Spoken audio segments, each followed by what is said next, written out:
हरे कृष्ण कृष्ण कृष्ण हरे हरे। तो भक्तबिंदगण आजकेर भिडियोटी रयेछे आमरा सकल कृष्ण भक्त 16 আগস্ট शुक्रवार पवित्र रोपणी बा पुत्रदा एकादशी व्रतटी पालन करेछिलाम। আমরা সেই দিনে অবশ্যই এই পবিত্র রোপণী একাদশীর ব্রতের মাহাত্ম্য কথা শ্রবণ করেছিলাম। এই পুত্রদা বা পবিত্র রোপণী একাদশীর পরের যে একাদশী ব্রতটি পালন করতে হবে সেই একাদশীর নাম কি, এই একাদশী কবে পালন করতে হবে, 28 আগস্ট নাকি 19 আগস্ট, জন্মাষ্টমীর ব্রতের পরের দিন নাকি জন্মাষ্টমীর ব্রতের আগের দিন এই পবিত্র রোপণী একাদশীর পরের একাদশীটি পালন করতে হবে। অবশ্যই এই একাদশীর নাম কি রয়েছে সেটি আমরা সবকিছু বিস্তারিতভাবে আলোচনা করব। অবশ্যই এই একাদশী ব্রত পালন যদি করে তাহলে কি ফলাফল পেতে পারেন অবশ্যই শুরু থেকে শেষ পর্যন্ত ভক্তি সহকারে ভিডিওটি শ্রবণ করবেন। অবশ্যই আপনাদের জন্য সবকিছু আলোচনা করা হবে এই একাদশীর সম্বন্ধে, এই একাদশী কবে পড়েছে, কবে ব্রতটি পালন করতে হবে, পালনের সময় সবকিছু আলোচনা করা হবে। তো ভিডিওটি শুরু থেকে শেষ পর্যন্ত ভক্তি সহকারে শ্রবণ করবেন। চ্যানেলে নতুন হয়ে থাকলে দয়া করে চ্যানেলটিকে সাবস্ক্রাইব করবেন, লাইক করবেন, কমেন্টে ভক্তি ভালোবাসা শ্রদ্ধা দিয়ে জয় শ্রীকৃষ্ণের জয় লিখে দিতে ভুলবেন না। অবশ্যই ভিডিওটি শুরু থেকে শেষ পর্যন্ত ভক্তি সহকারে শ্রবণ করুন। তো শুরু করা যাক আজকের ভিডিওটি। আমরা সকল কৃষ্ণ ভক্তরা 16 আগস্ট পবিত্র রোপণী একাদশী ব্রতটি পালন করেছি। এবার এরপরে যে একাদশী রয়েছে সেটি রয়েছে অন্নদা একাদশী, যেটি অজা একাদশী নামে পরিচিত। এটি ভারতের রাজ্যগুলিতে ভাদ্রপদ মাসে চিহ্নিত করা হয়েছে। এই অজা বা অন্নদা একাদশী পালন করলে অনেক বছরের দুঃখ দূর হয়, সঙ্গে সঙ্গে জীবনে ইতিবাচক পরিবর্তন আসে। ধর্মীয় বিশ্বাস অনুসারে এই তিথিতে বিষ্ণুর পুজো ও ব্রতের নাম শুনলে প্রচুর পরিমাণের পাপ দূর হয়ে যায়। এই একাদশী ব্রতটি পালন হবে ভাদ্রের কৃষ্ণপক্ষে একাদশীকে বলা হয় অন্নদা। এই তিথি সর্বপাপ বিনাশিনী। যিনি শ্রীহরির অর্চনে এই ব্রত পালন করে তিনি সর্বপাপ মুক্তি হন। এমনকি এই ব্রতের নাম শ্রবণে রাশি রাশি পাপ দূর হয়ে যায়। এই ব্রতটি আপনাদের পালন করতে হবে 27 আগস্ট নাকি 29 আগস্ট। অবশ্যই এই অন্নদা বা অজা একাদশী ব্রতটি পালন করতে হবে 2024-এ 29 আগস্ট বৃহস্পতিবার। এই অন্নদা একাদশীর সকল কৃষ্ণ ভক্তদেরকে ভক্তি ভালোবাসা শ্রদ্ধা দিয়ে যদি এই ব্রতটি পালন করতে পারেন তাহলে সেই কৃষ্ণ ভক্ত সর্বপাপ থেকে মুক্ত হবে এবং রাশি রাশি পাপ তার দূর হয়ে যাবে খুব সহজে। বৈদিক জ্যোতিষ শাস্ত্র বা হিন্দু পঞ্জিকা অনুসারে অজা শব্দের অর্থ অজন্ম বা অপ্রকাশিত। অন্যদিকে একাদশী হলো চান্দ্র পাক্ষিকের একাদশ দিন। এই দিনটি সমস্ত ভগবান বিষ্ণু ভক্তদের জন্য শুভ। এই দিনে ভগবান হৃষিকেশ্বরের কাছে একটি বিশেষ প্রার্থনা করা হয়। ভগবান হৃষিকেশ হলো বিষ্ণুর সহস্র নাম বা 47তম নাম, যা ইন্দ্রিয়ের অধিপতি নামে পরিচিত। তদুপরি অজা একাদশীতে অন্নদা একাদশী বলা হয় কারণ এটি সমস্ত পাপ দূর করে এবং ভক্তদেরকে শুদ্ধ করে বলে বিশ্বাস করে। যে সকল কৃষ্ণ ভক্তরা এই দিনে অন্নদা একাদশী ব্রত পালন করে ভক্তি সহকারে উপবাস করে কেউ তাদের অতীত কর্ম বা অন্যায় দূর করতে পারে। অনেক ভক্ত প্রশ্ন করেছেন অজা একাদশী জন্মাষ্টমীর ব্রতের আগের দিন করতে হবে নাকি পরের দিন। জন্মাষ্টমী ব্রত পালন করতে হবে 26 আগস্ট সোমবার, আর অজা একাদশী ব্রত পালন করতে হবে 29 আগস্ট বৃহস্পতিবার। তাহলে অবশ্যই আপনারা জানলেন জন্মাষ্টমীর পরের দিন অর্থাৎ জন্মাষ্টমী সোমবার পালিত হচ্ছে এবং অজা একাদশী ব্রত পালন হচ্ছে বৃহস্পতিবার। তো অবশ্যই সকল কৃষ্ণ ভক্তরা বৃহস্পতিবার এই দিনে এই অন্নদা একাদশী ব্রতটি পালন করবেন। অজা একাদশী হলো আধ্যাত্মিক পর্যবেক্ষণ, ভক্তি এবং মন, শরীর এবং আত্মা পরিষ্কার করার জন্য একটি বিশেষ দিন। উপবাস করে এবং ভগবান বিষ্ণুর কাছে প্রার্থনা করে এই দিনে যে সকল কৃষ্ণ ভক্তরা তারা যদি এই অতীতের ভুলগুলো দূর করতে চান তাহলে এই অজা একাদশী অনেকটাই গুরুত্বপূর্ণ। স্বর্গ থেকে আশীর্বাদ পেতে মোক্ষ অর্জন করতে পারে, যার অর্থ মৃত্যুর পরেও পুনরায় জন্ম নেওয়া থেকে মুক্তি। এই দিনে যদি কৃষ্ণ ভক্তরা উপবাস করে ব্রতটি সুসম্পন্নভাবে পালন করতে পারে, তার সাথে ভগবান বিষ্ণুর পুজো করে সমৃদ্ধি, সুখ এবং আধ্যাত্মিক বৃদ্ধি পেতে পারে। এই অজা একাদশী পালন সম্পর্কে পৌরাণিক কাহিনীর একটি গুরুত্বপূর্ণ রয়েছে, সেটি অবশ্যই আপনারা শেষের দিকে এই ব্রত কথাটি শ্রবণ করতে পারবেন। শ্রবণের ফলে রাশি রাশি পাপ আপনার দূরীভূত হবে। 29 আগস্ট বৃহস্পতিবার অজা একাদশীর ব্রতটি পালন হচ্ছে। এই পালনের সাথে আচার এবং পুজোবিধি কী রয়েছে। আপনাকে কি করতে হবে, বৃহস্পতিবার সকালে ঘুম থেকে উঠে সূর্যোদয়ের আগে ঘুম থেকে উঠতে হবে এবং পরিষ্কার জলে স্নান করতে হবে। অবশ্যই মনে রাখবেন, এই অজয় একাদশী ব্রত পালনের সময় আপনারা সকালে স্নান করার আগে অবশ্যই 1 বালতি জলে সামান্যটুকু গঙ্গা জল মিশিয়ে এবং তার সাথে অবশ্যই হলুদ মিশিয়ে স্নান করলে আপনার ব্রতটি সুসম্পন্ন হবে এবং সেটি শুদ্ধি হবে। পুজোর বিধির জন্য ভক্তরা ভগবান বিষ্ণুর মূর্তি বা ছবি একটি পরিষ্কার জায়গায় স্থাপন করবেন। অক্ষত, কলস, লাল এবং হলুদ কাপড় এবং হলুদ ফুল দিয়ে সজ্জিত করবে। অবশ্যই আপনারা এই অজয় একাদশীর দিন অবশ্যই বিষ্ণুর প্রিয় ফুল যেগুলো রয়েছে সেগুলো দিয়ে অবশ্যই পুজো অর্চনা করবে। এই অজয় একাদশীর দিন বাড়িতে আপনারা পুজো শেষ করে অবশ্যই বটগাছে জল এবং হলুদ নিবেদন করতে হবে। তার নিচে একটি প্রদীপ জ্বালাতে হবে, যে প্রদীপটি অবশ্যই গাওয়া ঘি দিয়ে জ্বালাবেন, ভুল করেও সরষের তেল দিয়ে জ্বালাবেন না। এই দিনে ভগবান হরি বিষ্ণুর সামনে ঘি দিয়ে প্রদীপ প্রজ্বলন করবেন। বিষ্ণুর সহস্রনাম মন্ত্র জপ করবেন। পারলে এই মন্ত্রটি 108 বার জপ করলে আপনার শুভ মঙ্গল হবে। অর্থাৎ মন্ত্রটি হচ্ছে ওম নমো ভগবতে বাসুদেবায় নমঃ। এই মন্ত্রটি অবশ্যই 108 বার জপ করবেন বিষ্ণুর সামনে। আপনি ভগবদ্গীতার মতো পবিত্র গ্রন্থ এই অজয় একাদশীর দিন পাঠ করতে পারেন বা শ্রবণ করতে পারেন। অজয় একাদশীর সময় ভক্তদের নির্জলা ব্রত পালন করা উচিত। যে সকল কৃষ্ণ ভক্তরা নির্জলা একাদশী ব্রত পালন করতে পারবেন না, তারা পঞ্চরবি শস্য বাদ দিয়ে যে কোনো ফল বা যে কোনো জিনিস খেতে পারেন, কিন্তু মনে রাখবেন কিছুতেই পঞ্চরবি শস্য খাওয়া যাবে না। এই অজয় একাদশী অর্থাৎ 29শে আগস্ট বৃহস্পতিবার ব্রাহ্মণদের অন্ন ও দান করা এক প্রকার দান রয়েছে। এটি করলে সমস্ত দোষ এবং নেতিবাচক শক্তি দূর করতে সাহায্য করে।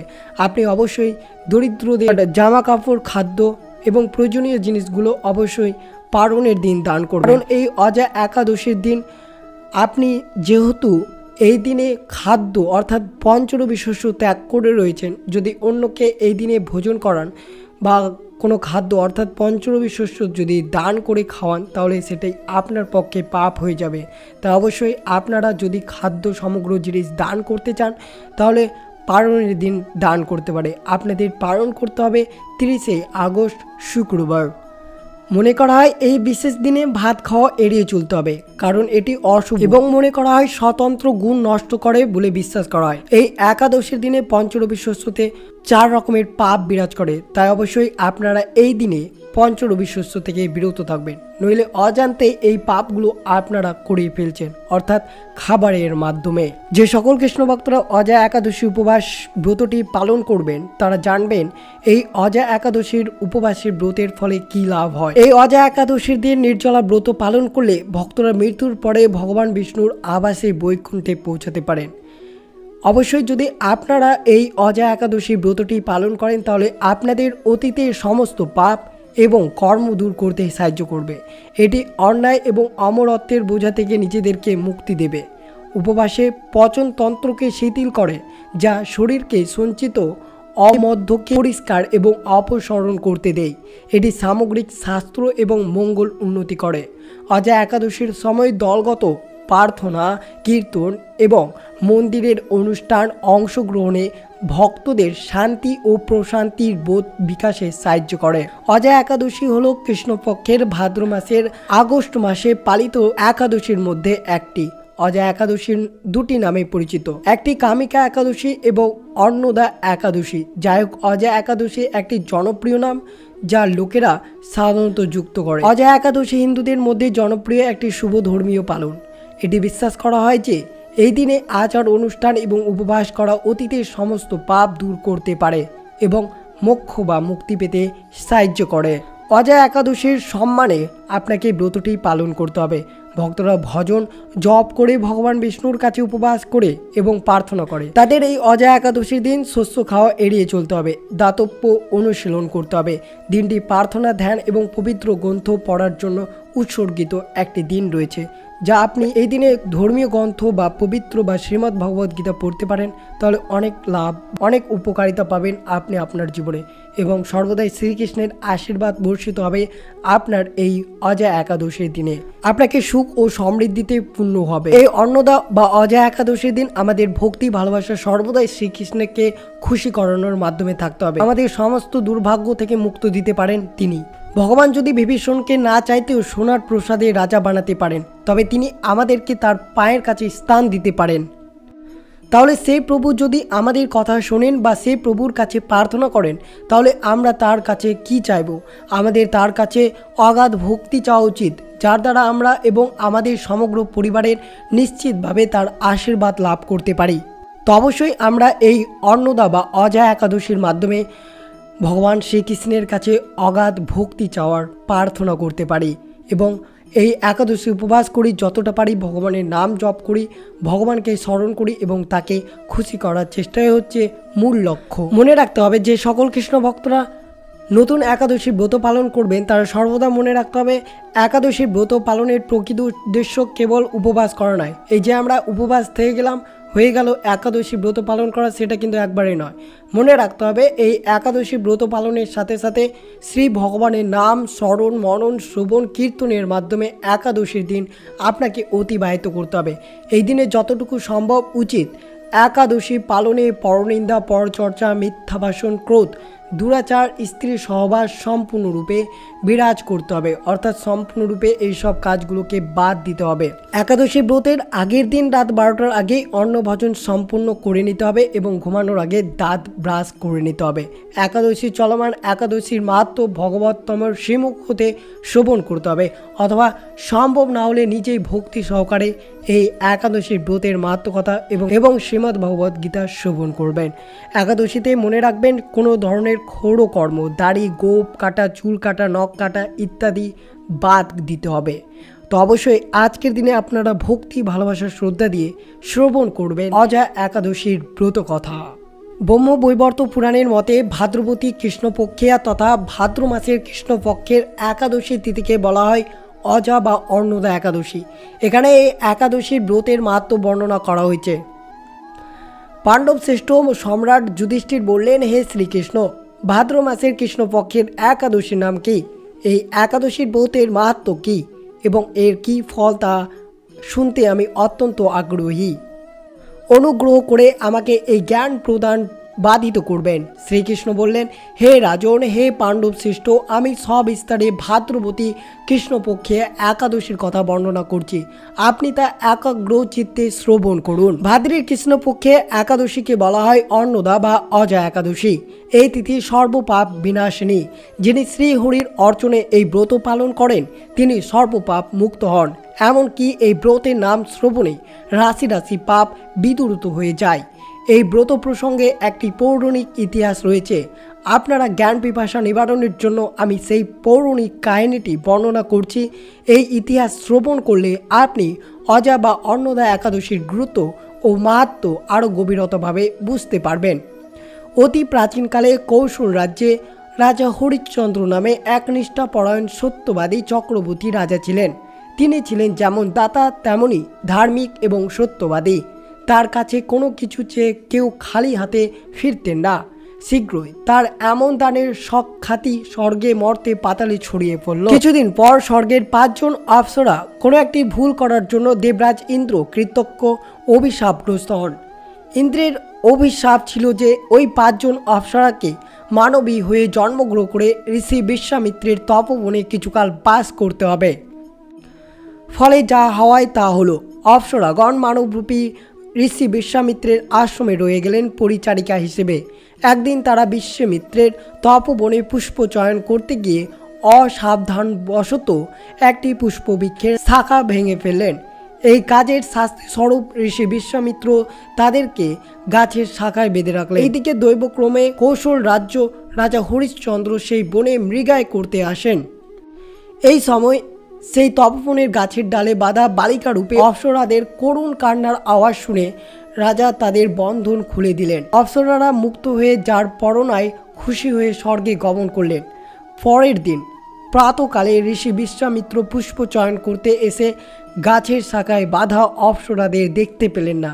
তিনি ধ্যান বলে জানতে পারলেন যে কৌশল রাজ্যে হরিশ্চন্দ্র তাদের বন্ধন মুক্তি করে দিয়েছেন। রেগে আগুন হলেন ঋষি বিশ্বামিত্র। এরপর রাজা হরিশ্চন্দ্র রাজ্য তথা অযোধ্যায় চললেন তিনি। রাজা হরিশ্চন্দ্র ঋষি বিশ্বামিত্রকে পরম শ্রদ্ধায় বসিয়ে করজোড় বললেন, হে রাজর্ষি, এই দাসের প্রতি আপনার কী আদেশ? ঋষি বিশ্বামিত্র রাগে তখন কাঁপছেন, বললেন, হে রাজা, আমি আমার তপবনে যে বালিকাদের বেঁধে রেখেছিলাম, তুমি কোন স্পর্ধায় তাদেরকে মুক্ত করে দিলে? রাজা হরিশ্চন্দ্র সবাই উত্তর দিলেন, হে ভগবান, আমি না জেনে অন্যায় করে ফেলেছি, আপনি করুণা করে আমাকে ক্ষমা করুন। তার বিনিময়ে আপনি যা চান আমি তাই দিতে প্রস্তুতি আছি। ঋষি বিশ্বামিত্র বললেন, বটে, খুব দানের বড়াই হয়েছে তোমার। হে রাজা, বেশ তো, আমাকে তোমার সমস্ত স্থাবর অস্থাবর তথা রাজ্যটি দান করে দেখো। হরিশ্চন্দ্র ঋষির এই আদেশ মেনে নিলেন। তিনি তার সমস্ত স্থাবর অস্থাবর ঋষি বিশ্বামিত্রকে দান করলেন। তখন বিশ্বামিত্র মুনি দানের দক্ষিণা চাইলেন রাজার কাছে। রাজা তার ভাণ্ডার রক্ষীকে 7 কোটি সোনার মোহর দক্ষিণা হিসেবে দিতে আদেশ করলেন। এবার বাদ সাধলেন ঋষি বিশ্বামিত্র। বললেন, হে রাজা, তুমি তো ধার্মিক, এখনকার রাজকোষ থেকে অর্থ নিয়ে আমাকে দান করছো, তুমি ভুলে যেও না, তুমি তোমার সমস্ত সব কিছু আমাকে দান হিসেবে প্রদান করছো। এখন এই সমস্ত রাজ্য, সমগ্র রাজপুরী, সম্পূর্ণ রাজভাণ্ডার, দামি রাজভূষণ, রানীর বহুমূল্য অলংকার সবই আমার। এতে আর তোমার কোনো অধিকার নেই।